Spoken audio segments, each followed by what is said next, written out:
Hello all PSC turning പോയിൻ്റെ പുതിയൊരു വീഡിയോയിലേക്ക് എല്ലാവർക്കും സ്വാഗതം. അപ്പോൾ നമ്മൾ ഇന്നത്തെ വീഡിയോയിൽ ചെയ്യുന്നത് കറണ്ട് അഫയേഴ്സുമായി ബന്ധപ്പെട്ട ഒരു മോക്ക് ടെസ്റ്റും അതുമായി ബന്ധപ്പെട്ട ചില ഫാക്ട്സുമാണ്. അപ്പോൾ എല്ലാവരും വീഡിയോ പൂർണ്ണമായി കാണാൻ ശ്രമിക്കുക. വീഡിയോ ഇഷ്ടപ്പെട്ടാൽ ലൈക്ക് ചെയ്യാൻ മറക്കരുത്. ഇതുപോലെയുള്ള കൂടുതൽ വീഡിയോകൾക്ക് ഞങ്ങളുടെ ചാനൽ സബ്സ്ക്രൈബ് ചെയ്യണേ. അപ്പോൾ നമുക്ക് വീഡിയോയിലേക്ക് കിടക്കാം. ആദ്യത്തെ ചോദ്യം നോക്കാം. 2023 51ാമത് ഇൻ്റർനാഷണൽ ME പുരസ്കാരം ലഭിച്ച ഇന്ത്യൻ താരം.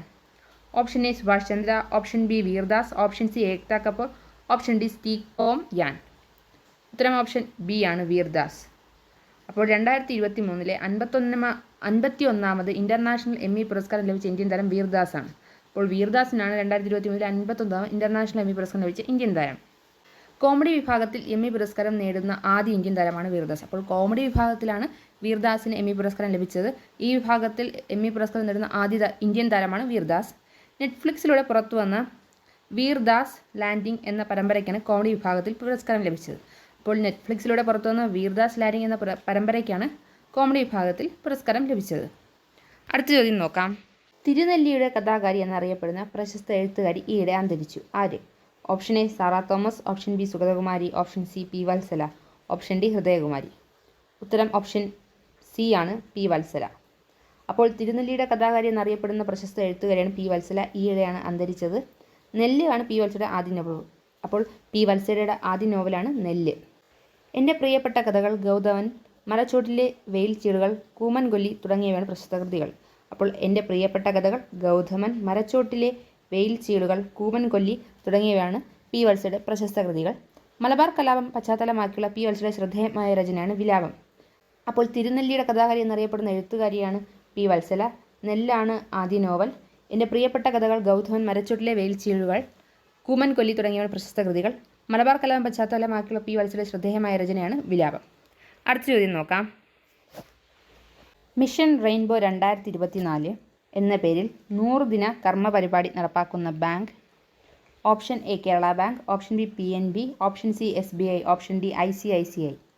ഉത്തരം ഓപ്ഷൻ എ ആണ്, കേരള ബാങ്ക്. അപ്പോൾ മിഷൻ റെയിൻബോ 2024 എന്ന പേരിൽ 100 ദിന കർമ്മ പരിപാടി നടപ്പാക്കുന്ന ബാങ്കാണ് കേരള ബാങ്ക്. അപ്പോൾ കേരള ബാങ്കിൻ്റെ നിലവിലെ പ്രസിഡന്റാണ് ഗോപി കോട്ടമുറിക്കൽ. കേരള ബാങ്കിൻ്റെ ഇപ്പോഴത്തെ ഡയറക്ടർ S ഷാജഹാൻ. അപ്പോൾ കേരള ബാങ്കിൻ്റെ നിലവിലെ പ്രസിഡന്റ് ഗോപി കോട്ടമുറിക്കലാണ്. കേരള ബാങ്കിൻ്റെ ഇപ്പോഴത്തെ ഡയറക്ടർ S ഷാജഹാനാണ്. അപ്പോൾ മിഷൻ റെയിൻബോ 2024 എന്ന പേരിൽ 100 ദിന കർമ്മ പരിപാടി നടപ്പാക്കുന്ന ബാങ്കാണ് കേരള ബാങ്ക്. അടുത്ത ചോദ്യം നോക്കാം. രാജ്യാന്തര ക്രിക്കറ്റിൽ ഇന്ത്യൻ വനിതാ ടീമിൻ്റെ ക്യാപ്റ്റനാകുന്ന ആദ്യ മലയാളി താരം. Option A Shani Sasidharan, option B Keerthi James, option C Jincy George, option D Minnu Mani. ഉത്തരം ഓപ്ഷൻ ഡി ആണ്, മിന്നുമണി.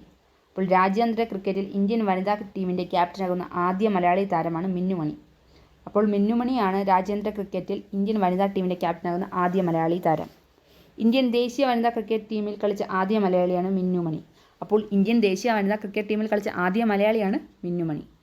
ഇംഗ്ലണ്ടിനെതിരെയുള്ള വനിതാ 2020 ടീമിനെയാണ് മിന്നുമണി നയിക്കുന്നത്. ഇംഗ്ലണ്ടിനെതിരെയുള്ള വനിതാ 2020 ടീമിനെയാണ് മിന്നുമണി നയിക്കുന്നത്.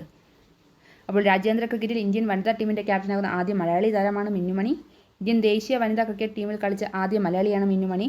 ഇംഗ്ലണ്ടിനെതിരെയുള്ള വനിതാ 2020 ടീമിനെയാണ് മിന്നുമണി നയിക്കുന്നത്. അടുത്ത ചോദ്യം നോക്കാം. ഇന്ത്യ ഓസ്ട്രേലിയ സംയുക്ത സൈനിക അഭ്യാസത്തിൻ്റെ പേര്. Option A Indonesia, option B Indo Australia, option C Austral India, option D Austra Hind. ഉത്തരം ഓപ്ഷൻ ഡി ആണ്, ഓസ്ട്ര ഹിന്ദ്. അപ്പോൾ ഇന്ത്യ ഓസ്ട്രേലിയ സംയുക്ത സൈനിക അഭ്യാസത്തിൻ്റെ പേരാണ് ഓസ്ട്ര Hind.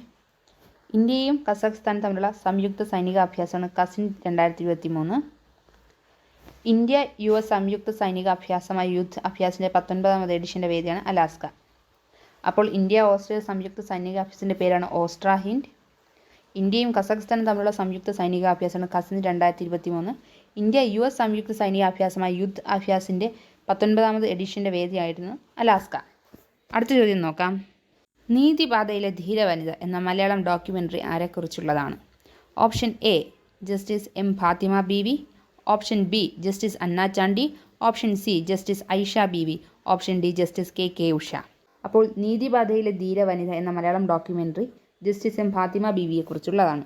2023 November 23 justice M Fathima Beevi അന്തരിച്ചത്. 2023 കേരളപ്രഭ പുരസ്കാര ജേതാവാണ് സുപ്രീം കോടതിയിലെ ആദ്യ വനിതാ ജഡ്ജിയായ ഫാത്തിമ ബീവി. അപ്പോൾ നീതിപാതയിലെ ധീരവനിത എന്ന മലയാളം ഡോക്യുമെൻ്ററി ആരെക്കുറിച്ചുള്ളതാണ്? ജസ്റ്റിസ് എം ഫാത്തിമ ബീവിയെക്കുറിച്ചുള്ളതാണ്. 2023 നവംബർ 23-നാണ് ജസ്റ്റിസ് എം ഫാത്തിമ ബീവി അന്തരിച്ചത്. 2023 കേരള പ്രഭ പുരസ്കാര ജേതാവാണ് സുപ്രീം കോടതിയിലെ ആദ്യ വനിതാ ജഡ്ജിയായ ഫാത്തിമ ബീവി. അടുത്ത ചോദ്യം നോക്കാം. 2023 ബുക്കർ സമ്മാനം ലഭിച്ചത്. Option A Shehan Karunatilaka, option B Paul Lynch, option C Damon Galgut, option D Margaret Atwood. ഉത്തരം ഓപ്ഷൻ ബി ആണ്, പോൾ ലിഞ്ച്. അപ്പോൾ 2023 ബുക്കർ സമ്മാനം ലഭിച്ചത് പോൾ ലിഞ്ചിനാണ്. പ്രൊഫറ്റ് സോങ് എന്ന നോവലിൻ്റെ രചനയ്ക്കാണ് പോൾ ലിഞ്ചിന് ബുക്കർ സമ്മാനം ലഭിച്ചത്. അപ്പോൾ പ്രൊഫറ്റ് സോങ് എന്ന നോവലിൻ്റെ രചനയ്ക്കാണ് പോൾ ലിഞ്ചിന് ബുക്കർ പ്രൈസ് ലഭിച്ചത്. ഐറിഷ് സാഹിത്യകാരനാണ് പോൾ ലിഞ്ച്. അപ്പോൾ പോൾ ലിഞ്ച് ഐറിഷ് സാഹിത്യകാരനാണ്. അപ്പോൾ 2023 ബുക്കർ സമ്മാനം ലഭിച്ചത് പോൾ ലിഞ്ചിനാണ്. പ്രൊഫറ്റ് സോങ് എന്ന നോവലിൻ്റെ രചനയ്ക്കാണ് പോൾ ലിഞ്ചിന് ബുക്കർ പ്രൈസ് ലഭിച്ചത്. ഐറിഷ് സാഹിത്യകാരനാണ് പോൾ ലിഞ്ച്. അടുത്ത ചോദ്യം നോക്കാം. 2023 നവംബറിൽ ഇന്ത്യ വിജയകരമായി പരീക്ഷിച്ച ഹ്രസ്വദൂര ballistic missile. Option A Lakshya, option B Vega, option C Pralay, option D Shakti. ഉത്തരം ഓപ്ഷൻ സി ആണ്, പ്രളയ്. അപ്പോൾ 2023 നവംബറിൽ ഇന്ത്യ വിജയകരമായി പരീക്ഷിച്ച ഹ്രസ്വദൂര ബാലിസ്റ്റിക് മിസൈലാണ് പ്രളയ്. അപ്പോൾ പ്രളയ് എന്നത് ഇന്ത്യ വിജയകരമായി 2023 നവംബറിൽ പരീക്ഷിച്ച ഹ്രസ്വദൂര ബാലിസ്റ്റിക് മിസൈലാണ്. പ്രളയ മിസൈൽ വികസിപ്പിച്ച DRDO ആണ്. അപ്പോൾ DRDO ആണ് പ്രളയ മിസൈൽ വികസിപ്പിച്ചത്. 350 മുതൽ 500 കിലോമീറ്റർ വരെയാണ് പ്രളയ മിസൈലിൻ്റെ ദൂരപരിധി. അപ്പോൾ പ്രളയ മിസൈലിൻ്റെ ദൂരപരിധി എന്ന് പറയുന്നത് 350 മുതൽ 500 കിലോമീറ്റർ വരെയാണ്. അപ്പോൾ ഇന്നത്തെ വീഡിയോ ഇവിടെ തീരുകയാണ്. Thank you all.